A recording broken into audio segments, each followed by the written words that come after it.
School is probably something that a lot of parents don't even think about until their child is about kindergarten age.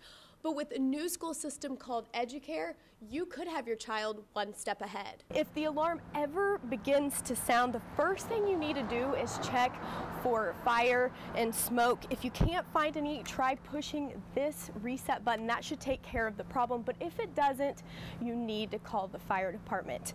Coming up at 6, heater and fireplace safety tips for the cooler weather coming in this weekend. Reporting live at Station 7 in Midtown Tulsa, Sara Whaley, Fox 23 News. We hear these sirens almost every day as firemen are on their way to save people that they don't even know, but now they have the opportunity to help one of their own. There are hundreds of runners joining me in gearing up for the Tulsa Run this weekend, but for one Tulsa runner, he's conquering much more than 9.3 miles. He's gonna cross the finish line without ever seeing it. The billboard sits right behind me here on Highway 169, and while it's definitely doing its job, some drivers say that it's actually too distracting. Now, here is the billboard. The sign points at drivers headed both north and south. What better way to say Merry Christmas than with a cute, cuddly new puppy? Now, PETA here is not the only dog up for adoption at the Tulsa SPCA. There are dozens of other animals looking for forever homes. I'm standing here at the corner of 61st and Lewis, and right now, if you come to this intersection, you will be able to make a left-hand turn in this lane. But starting next week when the PGA Tour is in town, that's not going to be the case. Please say it's for your own good. Fabulous Girls Game Night is happening Thursday, July 28th at 6 p.m. right here at Church on the Move. Get your tickets now, and we will see you there for a fabulous night with just the girls. Every week, our goal is to teach the Word of God to your kids in a way that they can use right now. And over the last 3.5 years, all of our classroom and worship space for babies through high schoolers has been completely remodeled. I'm standing in the parking space that forever changed 67-year-old Kenneth Gumm's life.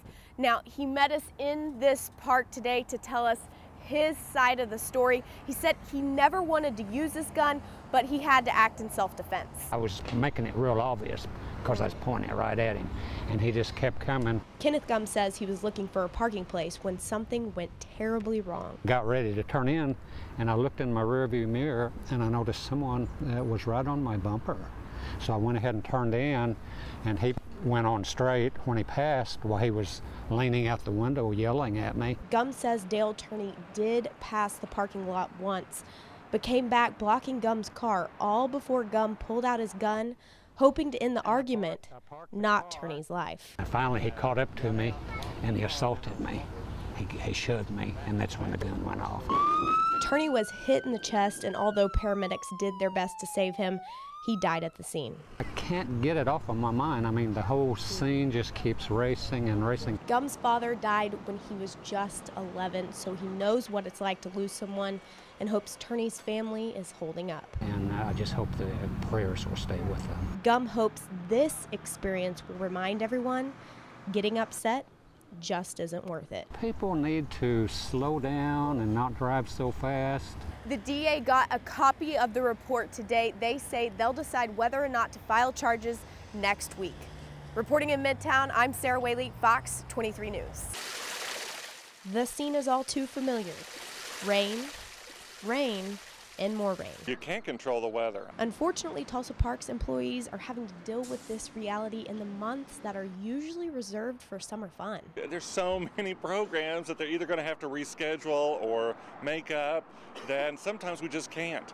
So it's so sad. Bob Hendricks says people are not enjoying the pools, parks, and recreational leagues that the city and surrounding communities have to offer. Sometimes it's not so much, it's not raining, it's just that it's so wet that people can't go out there. They can't drive out there. We can't set up equipment out on the grass because people get stuck in the mud. While folks want to take a dip in the water but can't, animals at the Tulsa Zoo can, but don't want to. We would love if the sun came out. I think the animals would love it too. There are certain animals that love this kind of weather, and there are others that sort of get gloomy just like we do.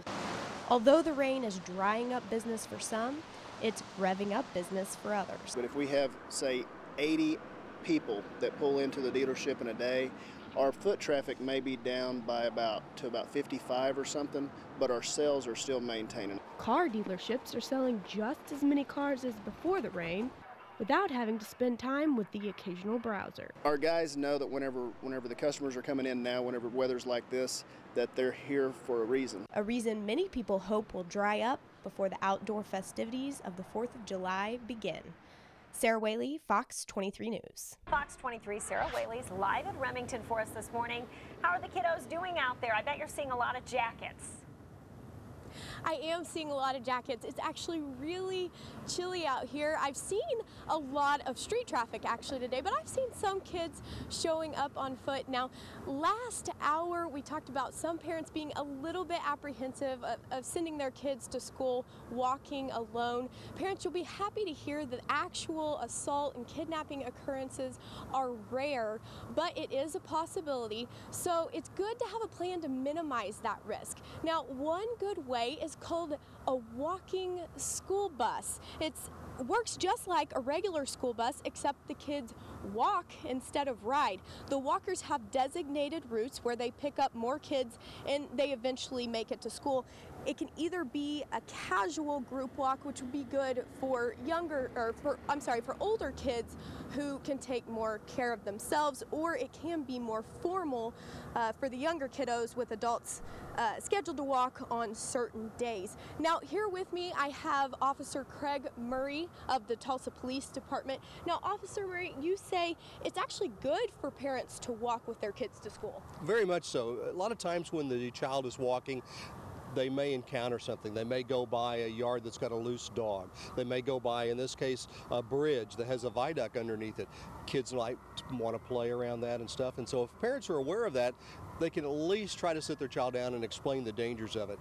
Even walking with the child and knowing their route a lot of times, because if the child doesn't show up when they're supposed to, they can rerun that route and make sure that they know where the kids should be. And that's the case, is a lot of times the children doesn't always follow where they're supposed to go. Absolutely. Okay, and what about speeding cars and that sort of thing? How can we keep our kids safe with that?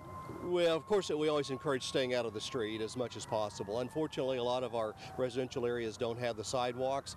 There are some in this particular one, but most of it is not. And so the child may have to actually get in the street sometimes. And so just encourage your child to stay as close to the curb, or if they can walk and not be in someone's yard and crossing in there. That's the thing. And staying safe is the biggest idea. All right. Thank you so much for being here. The event kicks off here in just about 10 minutes or so. Reporting live in West Tulsa, Sara Whaley, Fox 23 News.